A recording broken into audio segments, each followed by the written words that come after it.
Well, I think it's I think it's good that this is coming to our attention about who would come, because I think a lot of the residents don't feel like what they're trying to get through is getting across to the owners, because there might be a middleman who's a paid employee. So I think that's the point you're trying to make, that you want to have someone who really is directly representing the owner, who's the decision maker.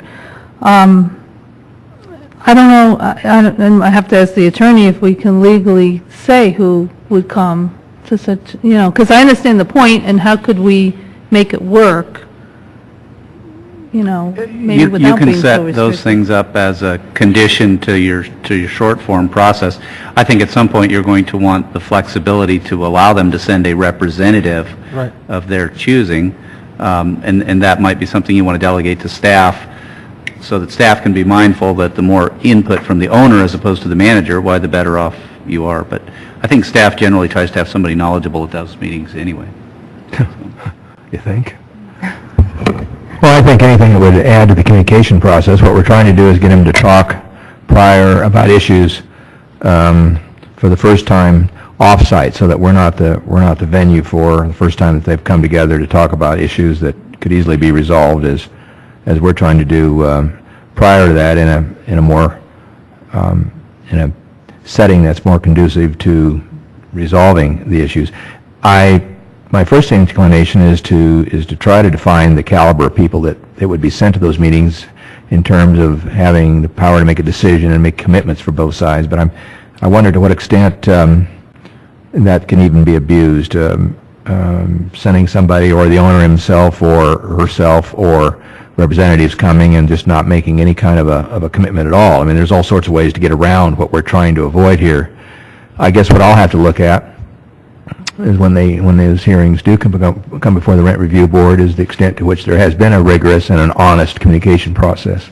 And do I think they've really complied? And I think that's the five of us have that opportunity to do that at the hearing. So my inclination is to agree with Mr. Abbott, is I just think it becomes a little impractical to try to indicate the rank or the position in the owner's organization, or the extent to which he or she has decision-making abilities. I just don't think we'd be able to achieve what we're trying to. And I think if we're persuaded that they've had an honest and an open and rigorous discussion of the issues, and there's been commitment and sincerity on both sides, I think that's what we'll take into account when we have the hearings. But I think I just think it's just not practical. I don't think we'll achieve what we'll do if we try to stipulate who comes to the meetings.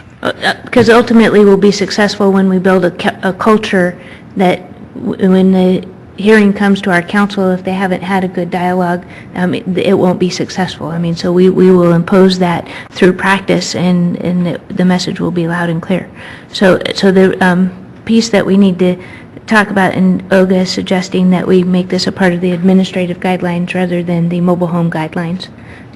That leaving the short form guidelines alone. Yes. Unless if changes are going to be made, that they be made in a way that it is inclusive of the parties that are affected. Right. Rather than just having us and staff think that we are interpreting their needs correctly. So to leave the short form alone for now, and then figure out how to follow up with still meeting the needs of the residents and the owners, and finding a way to build that culture that you describe into the process, so that they know loud and clear beforehand that they should be talking to their essentially their customers. Right. So you want to put these words in the administrative guidelines that Michelle uses. If we could, and then as Michelle comes forward with rent review hearings, that she can inform us of what contact has been made, how successful. Yeah, if there was anything done to address this type of communication. Is that a motion then? Sure, that'll be a motion. Second. Oh. I would just want to make sure that here we are in this motion, we are just asking that the park managers, No, the words as they're written. so the park managers as a rule are not in a position The park owner or the owner's representative. It says in the words, it says park owner or owner's so it's not representative. restricting it to the park owners. Right. So I'm fine with that. So It's the words that Mr. Epp provided us. Okay. Okay. So, but they won't be in the short form guidelines, they'll be administratively. Yes, with that kind of flexibility, I would support that. So is that a second? Yes. All right. 5 yes votes? All right. Item 6.